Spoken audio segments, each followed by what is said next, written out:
రోజు రోజుకు పెరుగుతున్న ఎండలు ఇటు మానవాళికి అటు వ్యవసాయానికి తీవ్ర ఇబ్బందులను కలగజేస్తున్నాయి. వేసవిలో సాగైన పంటలు ప్రస్తుతం పలు దశల్లో ఉన్నాయి. ఈ కాలంలో పెరిగే ఉష్ణోగ్రతలు, వడగాల్పులు, సాగునీటి కొరత వంటివి పంటలపై ఎక్కువ ప్రభావాన్ని చూపుతాయి.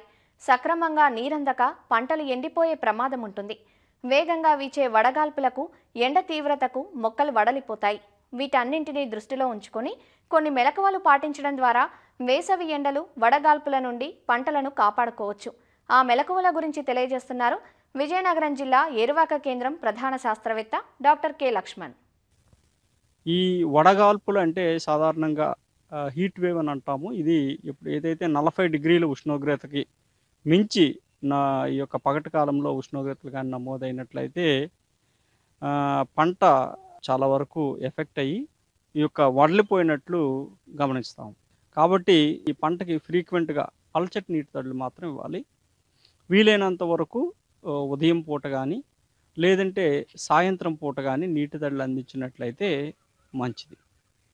అదేవిధంగా పంట పొలంలో ఉండేటువంటి పంట వ్యర్థాలతో గానీ, లేదంటే ఎటైనా అవశేషాలతో గానీ, లేదంటే వేరితర పదార్థాలతో దీంతో గానీ నేలని పల్చగా కప్పి ఉంచాలి. ఈ విధంగా కప్పి ఉంచినట్లయితే నేలలో తేమ ఉండి ఈ యొక్క మొక్కలు చాలా వరకు ఆరోగ్యంగా ఉండేటువంటి అవకాశం ఉంటుంది. నీటి ఎద్దడికి గాని, వడగాల్పులకి పంట గురైనప్పుడు నీటిని అధికంగా పెట్టకూడదు. ఈ విధంగా అధికంగా పెట్టినట్లు ఏమవుతుందంటే వడలు పోయినట్లు అయ్యి ఈ యొక్క నీరు ఎక్కువగా ఉండటం వలన గాలి కూడా పూర్తిగా తగలక వేర్లకి వడలు తెగులనేది మనం గమనించడం జరుగుతుంది.